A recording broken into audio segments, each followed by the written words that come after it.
नमस्कार, प्रणाम, हाय दोस्तों। आज हम फिर से पहुंचे हैं जगदम्बा फिल्म्स चारी बाजार में और एक मेरा और गाना रिकॉर्ड हुआ है जगदम्बा फिल्म में। मेरा गाना का नाम है कि बहुत हवा पछुआ रे, कि बहुत हवा पछुआ रे, तोरा धोरी में धैले बा कछुआ रे, कि बहुत हवा पछुआ रे, तोरा धोरी में धैले बा कछुआ रे।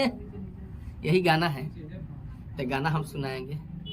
धोनी के चलते होता सगरो मारा मारी, आ धोनी के चलते लोगवा सुनता वे गारी, आ धोनी के चलते होता सगरो मारा मारी, धोनी के चलते लोगवा सुनता वे गारी।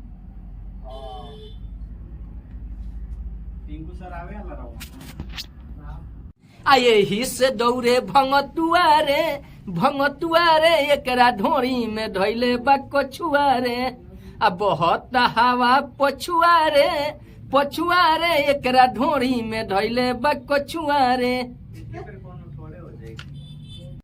अरे ढोरिये के सिस्टम में सब बाब, अरे ढोरिये के सिस्टम में सब बहाली, मन करे वही में डुबकी नहाली।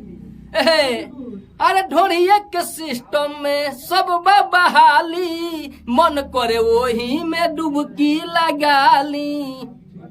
आ दौड़ी के आवता भंगतुआरे भंगतुआरे, एकरा ढोरी में धैले बा कछुआरे, आ बहुत हवा जब से पछुआरे पछुआरे, एकरा ढोरी में धैले बा कछुआरे।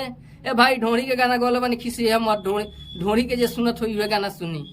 सब्सक्राइब कर लिया लो भाई चैनल के, गोर छू के प्रणाम करतनी।